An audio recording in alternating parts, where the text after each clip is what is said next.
आज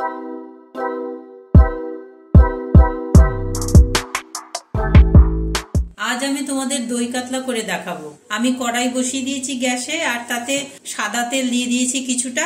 আমি শুকনো লঙ্কা ফোড়ন হিসাবে দিচ্ছি, সাদা জিরে দিলাম, আর গোটা গরম মশলা দিচ্ছি, লবঙ্গ, এলাচ আর দারুচিনি। এলাচগুলো একটু ফাটিয়ে দিয়েছি, না তো ফেটে ছিটকে যাওয়ার চান্স থাকে। এবার বেটে রাখা মশলা অ্যাড করছি তাতে। এর মধ্যে দুটো ছোট পেঁয়াজ, 5-7টা কাঁচা লঙ্কা আর 5-7টা রসুন দিয়ে বেটে নিয়েছি, আর সামান্য আদা। ভালো করে মশলাটা কষিয়ে নেব। মশলাটা মোটামুটি ভাজা হয়েছে। পোস্ত আর চারমগজ বাটা দিচ্ছি এতে, আবার একটু কষিয়ে নেব। মশলাটা কষা হয়ে গেছে। ফেটিয়ে রাখা টক দই দিয়ে দিচ্ছি। এই টক দইতে আমি নুন দিয়ে ফেটিয়েছি। লবণটা যে যা স্বাদ অনুসারে দেবেন।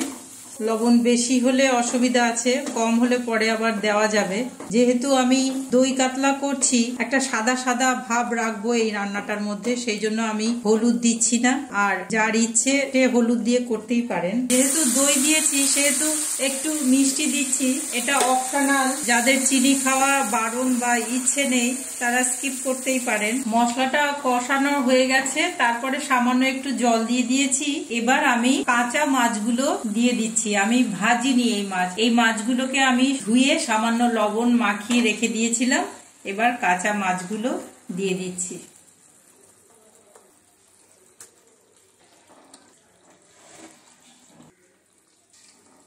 মাছগুলো দেওয়ার পর একটু উল্টে নিয়ে সামান্য জল দিয়ে এবার চাপা ঢাকা দিয়ে 10 মিনিট মাছটা হতে দেব। ফিরে আসছি 10 মিনিট পর। ফিরে এলাম 10 মিনিট পর।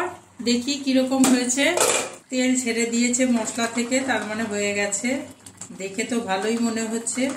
এবার আমি উপর থেকে ধনেপাতা কুচি ছড়িয়ে দিচ্ছি একটু। যারা ধনেপাতা পছন্দ করেন না তারা দেবেন না, যারা পছন্দ করেন তারা দেবেন। এবার নামিয়ে নিচ্ছি, হয়ে গেছে।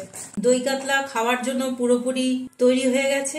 এইভাবে আপনারা খেয়ে দেখবেন বন্ধুরা, সত্যি বলছি খেতে খুব ভালো লাগে। দেখতেও একটা অন্যরকম রূপ নিয়েছে রান্নাটা তৈরি করবার পর।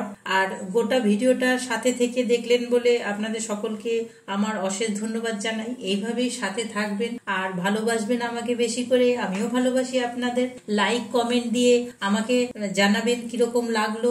নতুন বন্ধু যারা সাবস্ক্রাইব করেননি, সাবস্ক্রাইব করে পাশে থাকবেন, আর সকলকে শেয়ার করে আমার ভিডিও দেখার জন্য সাহায্য করবেন। আজকের মতন আসি তাহলে, টাটা।